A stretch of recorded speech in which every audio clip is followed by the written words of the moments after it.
Hi, everyone. My name is Tina Tuttle, and I'm here to discuss the topic of self worth with you. I like to bring up this subject at the beginning of each year because this is when people start talking about new year, new you. Well, I like to ask the question, who is this new you? Who is this previous you? And what are you trying to become? Who are you trying to become? So, this is a great topic for this time of year, and hopefully, you'll learn a few things as we go forward in this presentation. But first, I want to share a little bit about myself. My name is Tina, like I mentioned. I'm a licensed clinical mental health counselor associate, which is a long way of saying I'm a licensed counselor in the state of North Carolina. I have been seeing clients since 2015, and I've been with True Health Center, a holistic health clinic, since 2018. I have learned a great deal, not only about mental health, but also how it interacts with someone's physical health and spiritual health, and how those different areas work together. And that's something unique that I do actually, is to look at the person as a whole instead of these individual separate areas. I also like to include that I am a wife and a mom to two little ones. I have two two-year-old toddlers that keep me very busy, but also we have a lot of fun. And finally, I want to share that each year I try to find a quote or a word that inspires the year for myself. And this one I found says, "Life is a book with many chapters. Embrace each chapter, whether it's full of joy or sorrow, for it is what makes your story unique." I fully believe that we all have our ups and downs, and that's okay. It's all part of what creates us as a person. So hopefully that inspires you to find a word, a quote for yourself for the year. And now let's get into the topics. Let's get into what we're going to talk about today. So, first, I'm going to define the word self worth and how it compares to similar words like self esteem. Also, we're going to talk about why does it matter? Why talk about it? Why bring it up? And then go into symptoms of low self worth. What does that look like for a person day to day? What areas of your life being impacted if you have low self worth? And then strategies to improve low self worth, finding ways to work on these areas to hopefully create a better version of yourself and this new you that you're trying to create. So, first, define what is self worth compared to self esteem. Self esteem is defined as how you feel about yourself based on achievements, appearance, or external validation.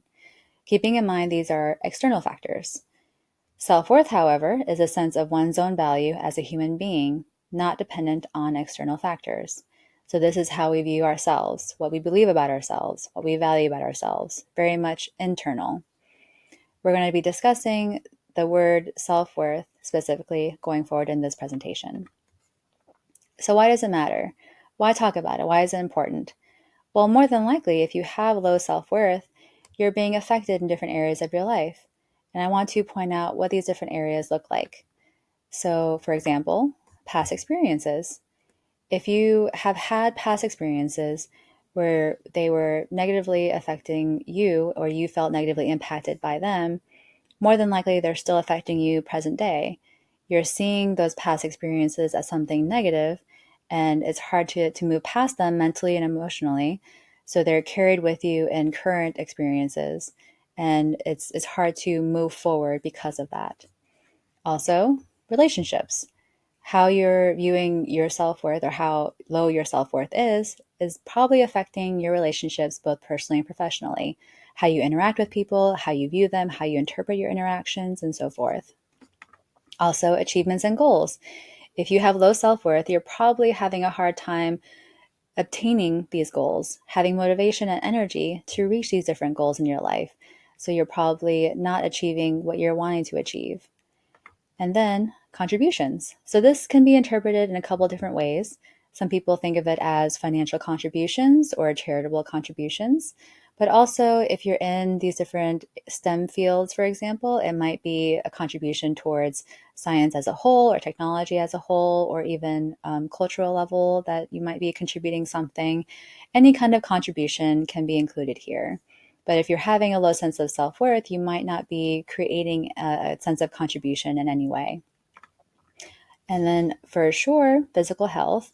This tends to be one of the first things people lay by the wayside, meaning if you have a low sense of self-worth, you're probably not maintaining good hygiene. You're probably not eating very well. You're probably not exercising as much as you might be needing to maintain a minimum level of health. So, physical health will definitely be impacted with a sense of low self worth, but also self talk and self view. So, if you have a low sense of self worth, you're probably not talking to yourself very nicely. There's probably some very severe negative self talk, which needs to be changed and addressed. So, going forward, I want to share specific symptoms that a person might be experiencing on a day to day basis if they have low self esteem. Now, this is what I call layer one, which is just a general landscape of what these symptoms might look like. I'm going to list them for you here very quickly.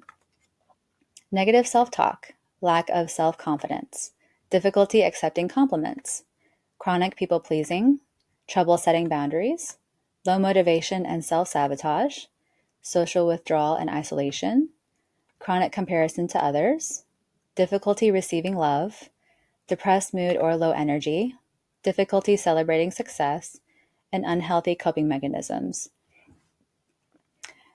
Now, I encourage you to just read through these for a second, identify if any of them might be familiar to you, that might sound like something that you're personally experiencing.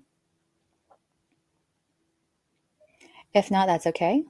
But if you did hear something that might be relevant to you, then it might be helpful to keep this in mind as we go forward in the next couple of slides. So the next slide I'm sharing is layer two of symptoms.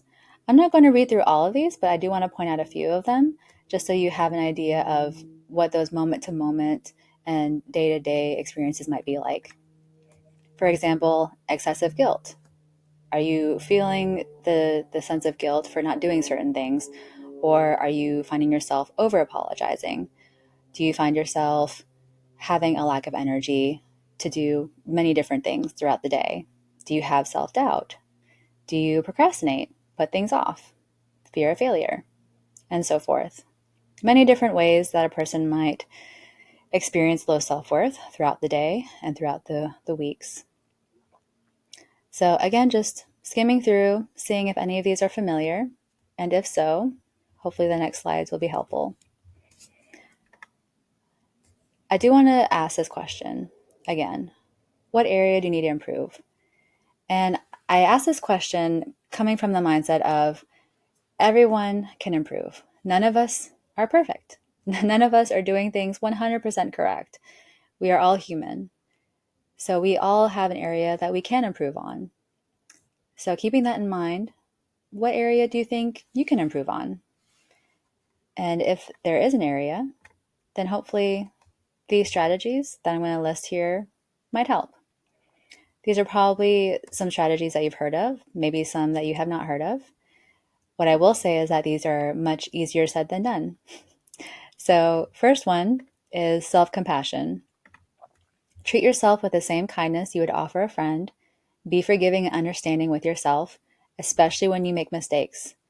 I'm going to take some time going through these strategies, but this one I want to just share from the mindset of we not only deserve compassion and forgiveness and grace, but we need to keep in mind whatever we say to other people, that we deserve the same. There's no reason that we have to treat ourselves with maliciousness or hate. That our friends and our family would probably tell us the same thing. More than likely, if they're a healthy person in our life, then they will tell us the same thing. The next is positive self talk. This is challenging negative thoughts by replacing with practicing affirmations. Replace I am not enough with I am worthy and capable.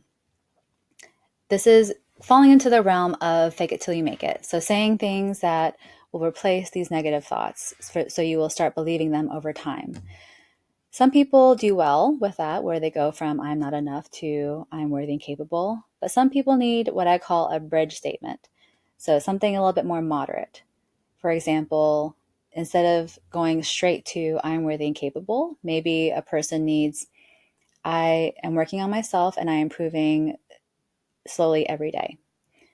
I am worthy and I am seeing that in moments very slowly over time. Just a couple examples that you can start to use for yourself if going straight to I am worthy and capable just doesn't feel quite right. So again, these are easier said than done, but different ways to start practicing challenging those different negative thoughts you might be having. Next is setting boundaries. So learning to say no when necessary, protect your time, energy, and well-being by establishing healthy boundaries. This is not only with people, but also in different ways throughout your daily life.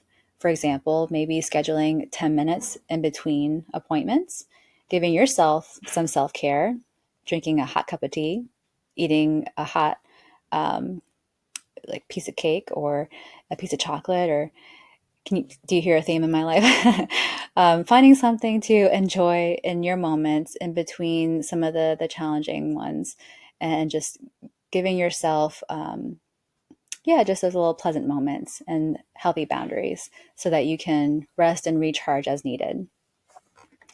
Next is celebrating success. Now, this is one that I think is underutilized very much. There are so many moments throughout the day when people can be celebrating a success or a positive or an improvement or progress. This can be receiving a phone call for someone we've been wanting to talk to for a while. This could be somebody achieving a milestone. This could be achieving a certain level of success and achievement or title. There are so many different things that can be identified here. And I really like to identify that for people because it just shifts the mind for just a moment for us to start thinking, oh, like this is a good thing. And it just brightens up the moment, even if it's brief, but it definitely creates a shift. The next is surrounding yourself with positivity. So this one talks about engaging with people who uplift you and eliminate relationships that bring you down. This talks about people, and I know it's, again, easier said than done, where maybe you spend less time with people who have a negative impact on you and spend more time with people who uplift you, encourage you, support you. So testing that for yourself, finding out what that looks like for yourself, but definitely focusing on creating more positive moments for yourself. And then finally, seek professional guidance.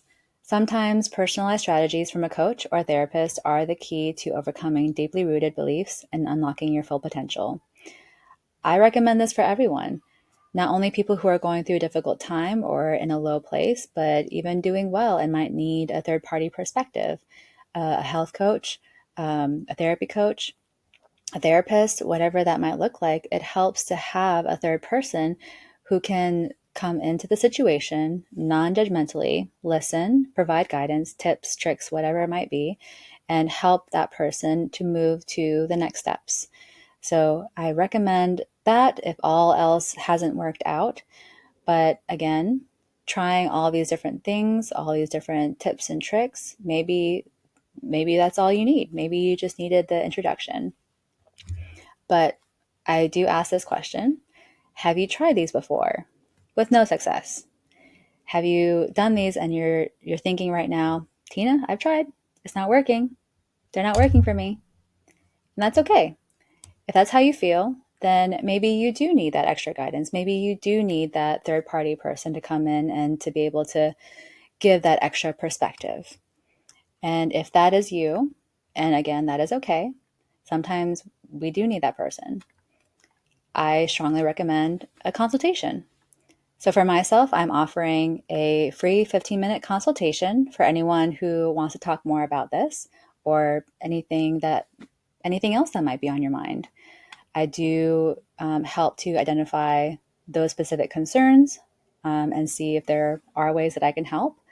But I also provide referrals for anything else that might come up, any other needs that you might have. I can provide resources, but I can definitely provide some customized strategies to help improve that area of low self-worth if that's what you're experiencing. So I'm including in this post a link to schedule that consultation with me. If you are interested, I'd be more than happy to talk about whatever it is that's on your mind.